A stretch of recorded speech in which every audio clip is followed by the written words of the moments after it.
I remember the summer of '98 like it was yesterday. Jacksonville heat pressed down on everything, sticky and heavy.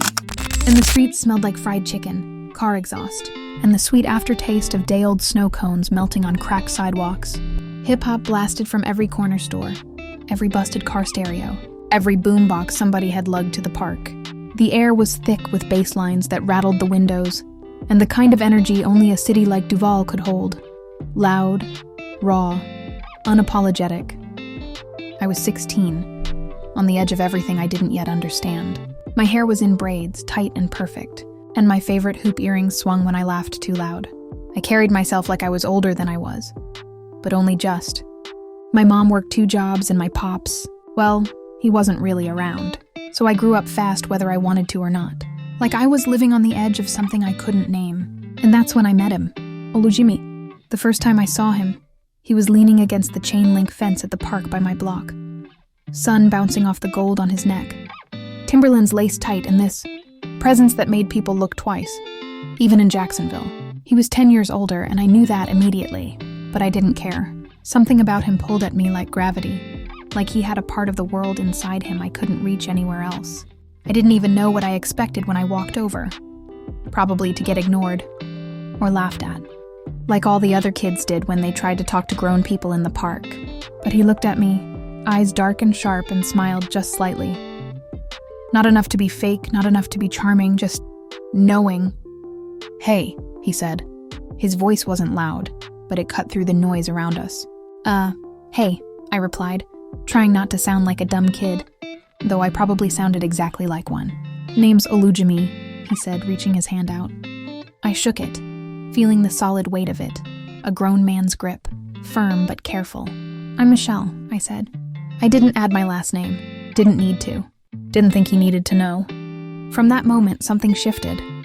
We started seeing each other around the park, at the corner store, sometimes walking through the neighborhood when the sun sank low and the sky looked like fire.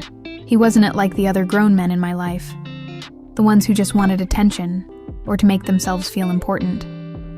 Olujimi talked like he thought, like he felt, like he'd been somewhere and seen things. He made me think, made me laugh, made me feel like I wasn't just a kid trying to act grown. We talked about music first. He knew every Jay-Z verse before it dropped on the radio, every Aaliyah song before it made the top 40. I felt this instant connection, like he was the only person in the city who saw me the way I wanted to be seen. And I know it sounds crazy, but at 16, that mattered more than anything else. Over the next few months, I found myself looking for him everywhere. At the park, at the corner store, even in the hallways at school when I could spot him from a distance. He had this confidence, but not in a show-off way. In a quiet, unshakable way that made you feel safe and scared at the same time. And I was drawn to both feelings. But it wasn't all easy. He reminded me constantly that I was young, that I didn't understand the world yet, that things between us weren't simple. "You got your whole life ahead of you, Michelle," he told me one afternoon as we sat on the swings at the park. "Don't rush it. Don't let me or anybody else mess that up for you." I nodded, but my chest ached in ways I didn't understand. I wanted him anyway. I wanted every laugh, every look, every moment we shared. I wanted him in the stupid way a kid wants what they shouldn't have, what they can't understand, but what feels like it almost been carved into their soul before they even knew how to breathe. Summer turned to fall. My birthday came, and he showed up at the small party my mom had thrown for me, wearing a fitted Timberland jacket over a white tee, jeans pressed clean. He handed me a CD he burned himself. "Only the realest R&B and hip-hop hits," he said, grinning. I could have melted right there, right in front of my mom, right in front of everyone. But I held it together. "Thanks, Jimmy," I whispered. "Call me Olujimi," he corrected. "You only get Jimmy when you're ready."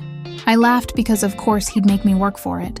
The late walks, the corner stoop talks, the way our hands would brush when we passed something back and forth. It was dangerous and thrilling. I couldn't stop myself. He couldn't stop himself either, though he tried. I saw it in the way he sometimes stared at me when he thought I wasn't looking. Saw it in the way he hesitated before he spoke when I said something stupid or funny.